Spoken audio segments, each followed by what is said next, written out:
I don't know about you, but I can't stand using spaced repetition software. For one thing, I just find it really boring. Not only that, but it doesn't work particularly well for me, and it may be because of my age and being particularly susceptible to digital amnesia because I do a lot of work online. But at the end of the day, the real reason I don't like it is because it's not fun and it just doesn't work for me. So what I do instead is use flashcards in a particular way, or I just use memory palaces in my mind without flashcards. But sometimes I take on learning goals that are really, really difficult, and it's just not going to be possible purely with the memory palace technique. So that's why I use these very, very wonderful flashcards, or index cards as I usually call them, which have some hacks inside of them to make them especially effective. So that's what we're going to talk about today. And if you have an absolute love for learning and retaining what you learn and you're new here, make sure to get subscribed, hit that thumbs up for the love of memory, because even though some people do really well with machines, a lot of us don't. And, you just don't have to throw the baby out with the bathwater. You can have more than one tool, and by exploring other tools, you might just find that everything gets better.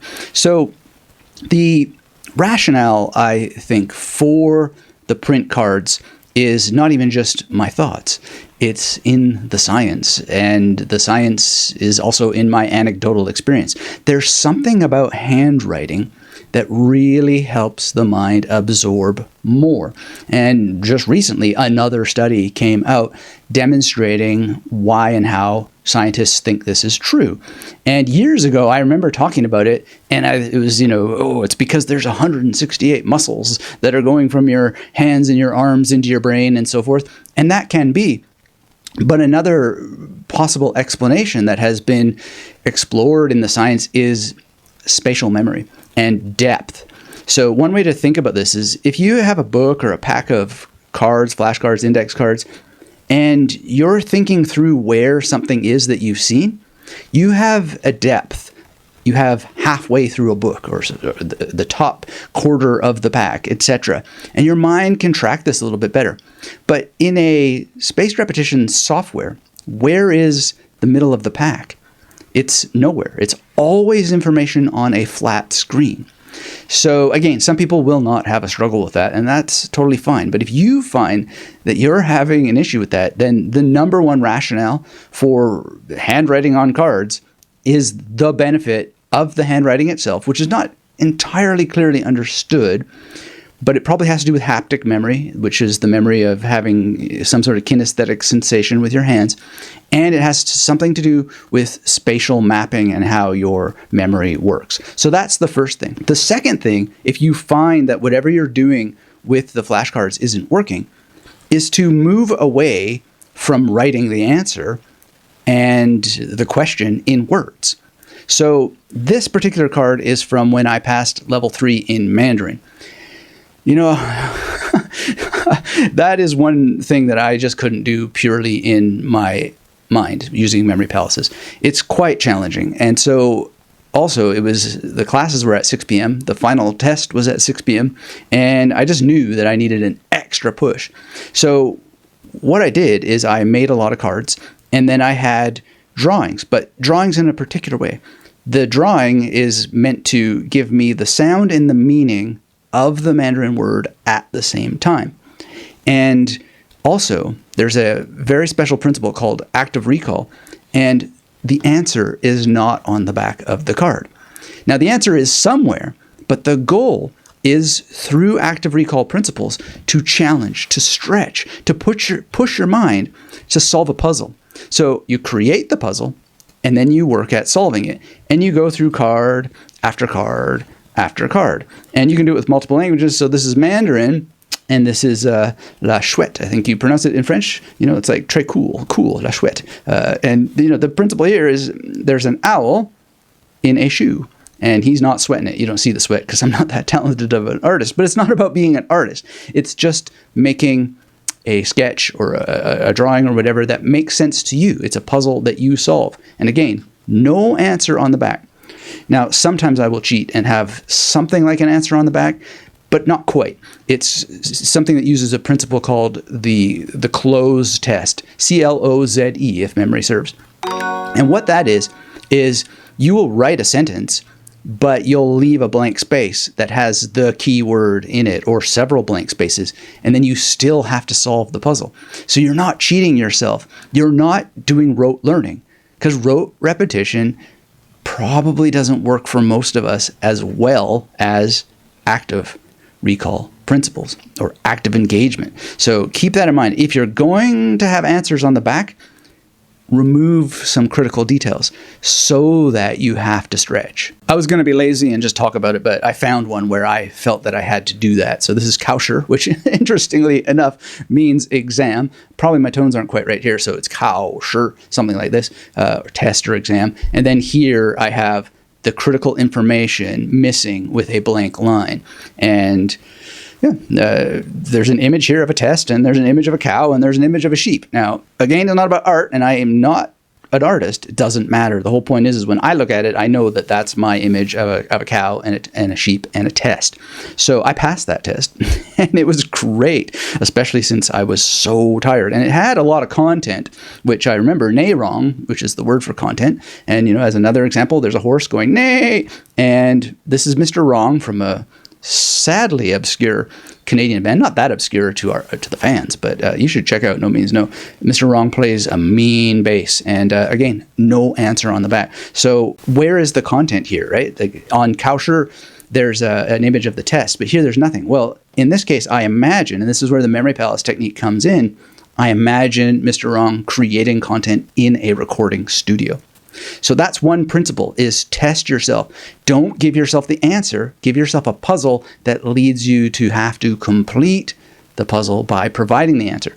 And if you get it wrong, no problem. All you have to do is then think what went wrong, analyze it, use reflective thinking, and then work out ways to do better by either making a new drawing, making a new cloze test on the back, or heaven forbid, do a little bit of rote learning, because it's not like it's, the poisoned apple or something like that. But we want to get into our procedural memory, the habit of taking on the challenge, so that our memory will strengthen over time. So that's a wonderful thing. Second principle, this is something that I learned from Tony Buzan, and it has helped so much, even though I don't have some brain scan technology to work out the scientific reason why that it works. I only have hypothetical statements about why I think that it might be working. And so you might notice, or I don't know if you do notice or not, these cards almost always have three colors. So the horse here in neigh wrong for content has brown and black, and then to get in a third color, there's a little bit of red on Mr. Wrong's W on his shirt here. And those three colors is something Tony Buzan said you should have a minimum of three colors in your mind maps. This isn't a mind map, though I talk a lot about mind maps on this channel. It's a memory map, so to speak, or a optimized flashcard with magnetic memory method principles built into it. The thing about the three colors and why I think that it helps is as you're creating your card, you're taking a little second to pause. And there's a principle that is interleaving, for one thing, like just switching between tasks and activities. But there's also another thing. Barbara Oakley talks a lot about this, or a little bit about it anyway, in Learning How to Learn. And in that course, she talks about diffuse thinking. And diffuse thinking is, you have all this pressure, and it's like a bunch of gumballs that are all stuck together, and they're not moving. They're very, very rigid. But when you take attention away for a minute or a second, then the tension moves away. It's like the gumball machine opens, and the balls can sort of float around and so forth and just be freer, and they percolate, creating memory. So I think that's part of it. When you switch between the colors, you're giving yourself a little bit of interleaving, but also a little bit of diffuse thinking. And the neat thing about it is, I had to stretch it. What was that called? Diffuse thinking? Well, the neat thing about it is I remember this stuff. And, they're sometimes easy words, but they're hard to remember. And sometimes hard to remember words are very easy. There's no evenness. That's like a little sub-tip I wasn't planning to talk about. There's not necessarily evenness between information, and that can frustrate people. They can say, man, that was so easy. How could I have forgotten that? Well, it just happens. It happens to the best of the best. Sometimes the easier it is for it to slip out of your memory. But we come back to the foundations and the principles of memory, and then we just analyze, what was the problem here? What could I do better? And then we do something in order to get it into long-term memory the next time, because we have to come back to it again and again and again. Nothing wrong with that. It's a beautiful thing. It's a practice. It's like the martial art of the mind. Now, the third principle, at least for me, and something you might want to try for yourself, is that I don't leave it to the cards themselves. These cards are made to be used basically in conjunction with a memory palace. So in some sense, cards can be a kind of ersatz memory palace. You think back to what was on that card, and you think where the card was in the pack. Was it at the top? Was it at the bottom, etc.? But that's not really what I mean by the memory palace. What I mean is that the image on the card is in a traditional memory palace. So when I did Mandarin Level 3, what I did is I used the classroom as a memory palace, and I made a structured journey through that classroom where I sat weekly throughout the course, and then I placed various words in this room. Now, I used a couple of special techniques that allow me to compress a lot more words into small spaces, but just for the sake of example, this is what it looks like on the screen based on the little drawing that I made for the class and the placement of the images within that drawing. But keep in mind, it's not on the drawing, it's in the actual room, in the classroom. And I have very limited photographs of the classroom with my teacher, but it was so much fun to be able to just quickly draw these cards, which helps to establish the memory through haptic memory and all those muscles that are connected to the brain and all the scientific reasons why it is the case that this really, really helps with establishing memory for most of us. And then thinking back through the room itself and the cards and the images. It's like playing a video game in your mind, which is so much more exciting than swipe, swipe, swipe on a device. And I don't care what software has little coins or leaderboards or badges. It just bores me to even think about, oh, I got a badge. I just want the information. I just want to pass the test, right? So I know that gamification kind of motivates certain people, and that's great. But couldn't you build your own game and not have your data stolen by corporations who use it for nefarious purposes? I think that the answer is right here in combination with memory palaces. If you want to know more about the compression techniques, then check out the Magnetic Memory Method Masterclass. I go into how that all works. And also there's another secret ingredient, because some of the characters involved in Mandarin here, this is for the sound and the meaning of the words. And I separated that out from the characters, and I had to read the characters in order to pass the test, is I used a very unusual mind mapping approach. So that itself gave a extra layer of exposure to the sound and the meaning of the words, but it was so much faster to recognize the characters.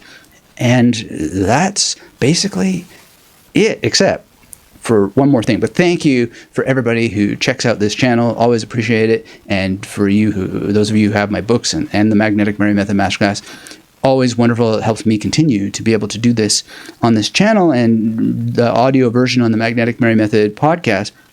It's wonderful. And there's many new things coming, or at least I have planned, as long as Mnemosyne, the goddess of memory, keeps this all running with your help, because, you know, she probably doesn't exist. It's you at the end of the day. But the final thing that I would say that is really, really essential is to have the mindset and the strategies and the structure in your environment that enables you to feel frustrated and do it anyway.